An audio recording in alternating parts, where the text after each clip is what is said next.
right, today we're going to look at doing and being. The other day I taught a group of high school students and I posed a question to them. I asked them, what calms down your central nervous system, doing or being? And they got it right away, being. Being calms down the central nervous system. You don't lose your ability to do. Being is bigger, and in that being with your world and with your activity and that which you enjoy doing, you're going to be able to do more. You're going to see more options. Let's look at the benefits of being rather than doing.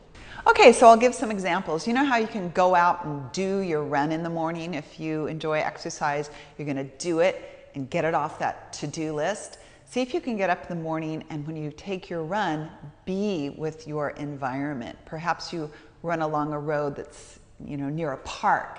Be with the park, be with the experience of nature. You'll find in your run that there's less efforting, and that's true with a hatha yoga practice too. We can do our hatha yoga practice. We can go in and with all intentions of killing the hatha yoga practice. But when you're being with the pose, when you become the pose, there's a calmness that comes into your body and the muscles just drain of tension. It's a really lovely experience. Try that out and let me know if it works for you. Another benefit of being, let's take an example. Let's say you're going to a concert and it's an artist you really enjoy. You can be removed from the artist and be, for instance, judging what's going on stage, judging the quality of the performance, judging all the notes, or you can become immersed within the flow of the artistry. That's being, and that concert will just create inspiration that bubbles up inside of you.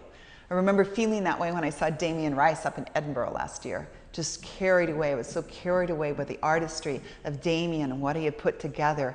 I didn't want it to end. That's being with a performance. All right, another common example.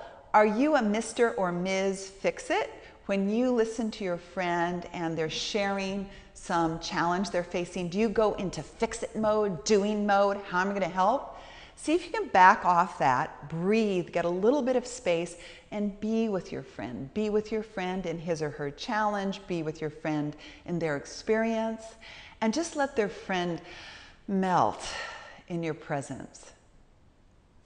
You might even find some solutions organically arise.